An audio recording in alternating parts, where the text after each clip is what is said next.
네, 여러분 기도하겠습니다. 하나님 아버지, 오늘도 주의 말씀을 읽습니다.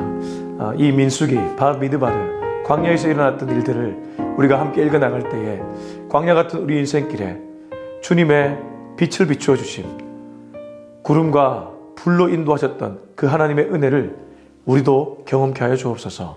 예수님의 이름으로 기도합니다. 아멘. 네, 오늘 말씀은 민수기 1장 1절부터 46절까지 굉장히 길지만 우리 같이 보았으면 좋겠습니다. 민수기 1장 1절부터 46절인데요. 우리가 읽는 것은 44절에서 46절을 읽고 말씀 전체 보겠습니다. 44절. 이 계수함을 받은 자는 모세와 아론과 각기 이스라엘 조상의 가문을 대표한 12지휘관이 계수하였더라. 이같이 이스라엘 자손이 그 조상의 가문을 따라 20세 이상으로 싸움에 나갈 만한 이스라엘 자손이 다 계수되었으니 계수된 자의 총계는 60만 3,550명이었더라. 아멘.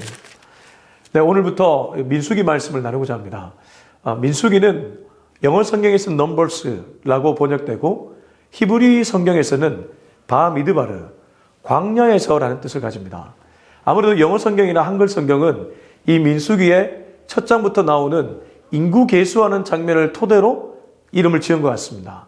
그러나 이 히브리 성경을 보면 바미드바르, 미드바르가 광야이고 바는 영어 전치사에서 인과 비슷한 역할을 합니다. 광야에서, 광야 안에서 일어난 일에 대한 스토리라는 것이죠. 그렇습니다. 민수기는 이 출애굽한 이스라엘 백성들이 가나안 땅에 들어가기 전까지 광야에서 있었던 이야기를 들려주고 있습니다. 사실 우리의 인생도 똑같지 않습니까? 우리가 예수님을 믿고 이 애굽에서 나오게 되었습니다. 엑소더스를 하게 됐죠. 그러나 우리가 천국 가는 그날까지 여전히 우리 앞에는 광야가 펼쳐져 있습니다. 때로는 그 광야에서 달콤한 은혜를 누리기도 하지만 쓰라린 아픔을 겪기도 하죠. 이스라엘 백성들과 거의 똑같다고 봐도 과언이 아닙니다. 그런 우리들에게 주님은 오늘 민수기를 통해 메시지를 들려주고 싶어 하시는 것 같습니다. 여러분 1장 1절부터 우리 4절까지 한번 읽어보겠습니다. 시작. 이스라엘 자손이 애굽 땅에서 나온 후 둘째 달 첫째 날에 여호와께서 시내 광야 해막에서 모세에게 말씀하여 이르시되 너희는 이스라엘의 모든 회 중 각 남자의 수를 그들의 종족과 조상의 가문에 따라 그 명수대로 계수할지니 이스라엘 중 20세 이상으로 싸움에 나갈 만한 모든 자를 너와 아론은 그 진영별로 계수하되 각 지파의 각 조상의 가문에 우두머리 한 사람씩을 너와 함께하게 하라. 우선 1장 1절에 보면 이 바미드바르라 불리는 민수기가 시작되면서 언제 이것이 스토리가 시작되는지를 알려주고 있습니다. 이스라엘 자손이 애굽 땅에서 나온 후 둘째 달 첫째 날. 여러분 여기서 우리가 이 기준이 무엇인지를 봐야 됩니다. 우리가 지금 2025년이잖아요. 2025년이라는 이 해를 얘기할 때 기준이 무엇입니까? AD죠. 그러니까 BC는 Before Christ, 예수가 오기 전이고 AD는 예수 온 이후부터의 시대를 얘기하죠. 그러니까 우리가 알게 모르게 세상 사람들도 이미 기준을 그리스도의 이 선에 두고 있다는 것입니다. 근데 출애굽기, 레위기, 민수기, 신명기, 이 모세 오경에 보면 기준이 아직 예수님이 오지 않았기 때문에 뭘 기준으로 삼고 있냐면 애굽 땅에서 나온 후 출애굽을 기준으로 삼고 있다는 것입니다. 무슨 말입니까? 시간 계산 하나도 주님의 기준으로 보고 있다는 것입니다. 성경의 주인공은 예수 그리스도입니다. 아니, 우리 인생의 주인공은 예수 그리스도입니다. 다르게 말해 하나님이십니다. 그래서 우리가 어떤 날을 계산할 때도 하나님의 시간으로 보는 눈이 필요하다는 것입니다. 이 이스라엘 백성들이 출애굽하고 둘째 달 첫째 날, 출애굽 2년 2월 1일에 스토리가 시작되고 있다는 것입니다. 사실 우리 인생을 뒤돌아보면 몇 월 며칠 몇 시에 뭘 했는가가 명확하게 떠오르지는 않습니다. 그냥 굵직굵직한 사건들이 떠오르죠. 근데 놀랍게도 그 사건들이 어느 순간 퍼즐처럼 맞아질 때가 있습니다. 어떤 경우에 그러합니까? 섭리로 그 사건들을 볼 때입니다. 하나님의 기준으로, 하나님의 시간으로 그 사건들을 볼 때입니다. 그러면 그것이 A와 B가 서로 다른 모양 같지만 이게 이 C를 위해서 A, B가 있었구나 해석되기 시작한다는 것이죠. 여러분, 하나님을 기준 삼는다는 것은 바로 이런 것을 가리킵니다. 슬픈 일도 슬픔으로 끝나지 않습니다. 기쁜 일도 나만의 기쁨으로 끝나지 않습니다. 하나님 나라를 향한 기쁨, 그 슬픔조차 하나님 나라를 위한 도구로 쓰일 수 있다는 것입니다. 이게 얼마나 큰 축복입니까? 자, 아무튼 이러해서 하나님의 말씀이 어디에 떨어지냐면 신의 광야 회막에서 모세에게 말씀한다. 저는 시간 못지않게 장소도 중요하다는 생각을 가집니다. 신의 광야, 주님의 메시지가 잘 들려오는 자리는 내가 기름진 곳에 있을 때가 아닙니다. 사람은 기름지면 하나님보다 다른 것을 찾게 되어 있습니다. 기름진 그 축복을 누리려고 기가 영적으로 민감해지는 것이 아니라 육적으로 민감해진다는 것이죠. 물론 간혹은 섰을 때 넘어질까 조심하면서 그 순간에도 주님께 영적인 기가 발달되어 있는 분이 있지만 상당히 많은 사람들은 좀 소위 잘 나간다 싶으면 하나님과 멀어지는 경우가 있습니다. 광야에 있는 것이 오히려 축복인 이유는 우리는 광야에서 하나님의 음성을 들을 수 있기 때문입니다. 여러분, 그래서 C.S. 루이스 같은 사람은 고통은 하나님의 확성기라고 했습니다. 누가 고통과 고난받는 것을 좋아하겠습니까? 그러나 그 시간이 하나님의 소리를 더 크고 명확하게 들을 수 있는 타이밍이라는 것이죠. 하나님은 광야에서 이스라엘 백성들에게 메시지를 들려주셨습니다. 동시에 회막이라는 표현이 나오죠. 회막, 성막이라고 얘기합니다. 광야에서 그들이 끝까지 붙들었던 것은 성막이었습니다. 성막 중심의 삶을 살라고 말씀하셨습니다. 이게 무슨 말입니까? 주님 중심의 삶을 살아가는 것입니다. 지금은 어떤 장소가 우리의 성전이 아니라 우리 자신이 성령이 가는 전이 되었습니다. 예수님이 오신 이후에 이제 특별한 장소가 성전이 아니라 우리 한 명 한 명이 성전이 되었다는 것이죠. 다르게 말하면 우리 마음속에 주님을 모시면 그 순간 주님의 음성을 우리는 들을 수 있게 됩니다. 그런데 우리 마음속에 주님이 보좌에 앉아있지 않으면 주님의 음성이 들려와도 우리는 캐치해내지 못합니다. 목회자도 다릅니까? 똑같습니다. 교회에 오랫동안 다니신 분 똑같습니다. 오늘 하루 주님이 내 마음에 모셔질 때 우리는 주님의 음성에 귀를 기울일 수 있다는 것이죠. 이 공간을 우리가 주목해야 될 이유가 여기 있습니다. 신의 광야. 주님은 광야에서 말씀하신다. 회막. 우리가 정말 주님을 모실 때 주님의 그 세밀한 음성이 들리기 시작한다.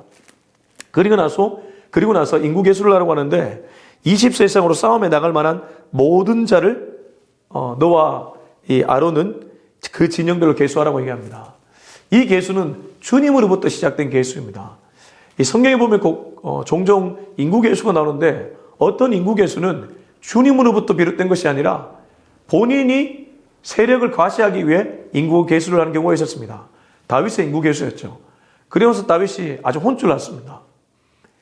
우리가 대부분 숫자를 볼 때는 정말 주님의 영광을 위해 숫자를 보는 것이 아니라 사실 우리의 힘이 어느 정도인지 파악하기 위해 그 숫자를 볼 때가 많이 있지 않습니까?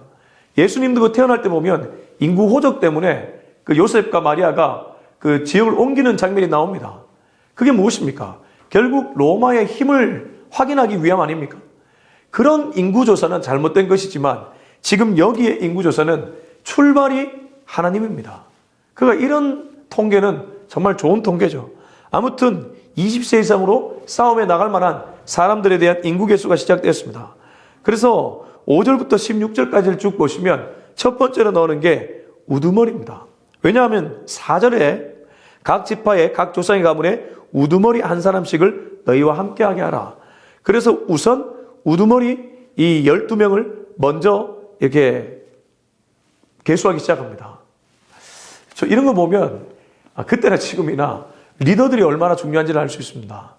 인구 계수를 할 때 이 순서가 있다는 것입니다. 그냥 막무가내로 막 사람들 외워 나가는 것이 아니라 확인해 나가는 것이 아니라 우선 너희와 함께 인구 계수를 할 각 지파의 우두머리부터 먼저 착출하라는 것입니다.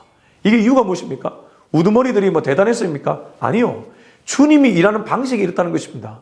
주님은 교회에서 질서를 통해 일하시기를 기뻐합니다. 창조 자체가 질서 아닙니까? 여러분, 교회가 이렇게 무너지거나 분열되는 것을 보면 질서가 어지럽습니다.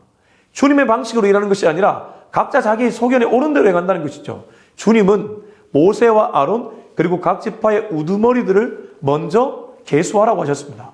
그리고 그들과 함께 이제 본격적으로 인구 계수를 시작하는데 여기서도 우리가 눈여겨봐야 될 대목이 있습니다. 17절에서 19절입니다.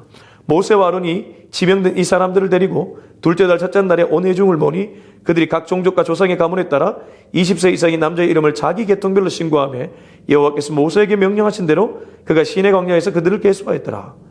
여기 18절을 보면 20세 이상인 남자의 이름을 자기 계통별로 신고했다. 이게 무슨 말입니까? 이 계통별이라는 것은 지파의 고유한 특성을 존중해줬다는 뜻이기도 합니다. 이때부터 이미 이 하나님은 통일성 가운데 다양성을 존중해 주셨습니다. 여러분, 복음이 들어가면 이 복음은 자유를 줍니다. 이 미국이 좋은 예인데 링컨 대통령 믿음의 사람 아닙니까? 그가 노예제를 폐지시키지 않았습니까? 마틴 루터킹 목사님도 비록 얼굴을 색은 백인이 아니었지만 정말 그 아메리칸 드림을 꿈꿨던 사람 아닙니까? 그들이 복음을 만나고 참 자유를 경험하니까 누군가에게도 자유를 준다는 것이죠. 사실 구원 외에, 다르게 말해 본질적인 문제 외에 비본질적인 걸로 사람을 묶고 있다면 제대로 복음을 경험한 사람이 아니죠. 주님은 인구 계수를 할 때 20세 이상인 남자의 이름을 자기 계통별로 신고하도록 했습니다. 자기 계통. 각 지파기도 하지만 동시에 그 사람 고유한 계통별로 신고해라. 여기서도 우리가 배울 점이 있다는 것이죠. 그리고 19절이 참 중요한데 19절 보시면 여호와께서 모세에게 명령하신 대로, 모세의 생각도 아니고 아론의 생각도 아니고 12지파 우두머리 리더들의 생각도 아닙니다. 하나님이 모세에게 명령한 말씀대로 했다는 것입니다. 여러분, 이게 중요합니다. 우리가 하나님의 일을 한다고 하지만 때로 하나님의 뜻, 하나님의 말씀대로가 아니라 내 뜻이 앞설 때가 많이 있지 않습니까? 유명한 예화가 있잖아요. 베드로에게 그 십자가를 지려고 하는 예수님이 베드로가 붙잡으니까 사탄아 내 뒤로 물러가라고 했습니다. 너의 자리는 뒤의 자리라는 것이죠. 베드로의 의욕이 앞서고 베드로의 열정이 앞서서 예수님을 가로막았습니다. 자기가 생각할 때는 예수님은 십자가를 걸어가면 안 되거든요. 근데 예수님은 그게 하나님의 뜻이 아니라고 뒤로 물러서라고 하셨습니다. 우리가 생각하는 오름이 아닐 수 있습니다. 항상 주님 뒤에 머무는 저와 여러분이 되었으면 좋겠습니다. 자, 29절부터 이제 본격적으로 인구 지파가 시작되는데, 인구 계수가 시작되는데 43절까지 인구 계수가 나옵니다. 12지파별로 인구 계수가 나오는데 이래에서 계수된 인원들을 보니까 상당합니다. 우리 44절부터 46절까지 읽어보겠습니다. 시작. 이 계수함을 받은 자는 모세와 아론과 각기 이스라엘의 조상의 가문을 대표한 12지휘관이 계수하였더라.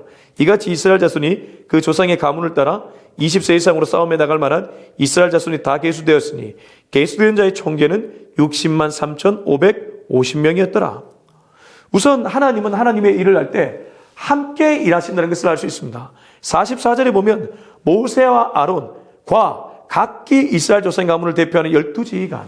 앞서 하나님이 12지파의 리더들을 먼저 착출하지 않았습니까?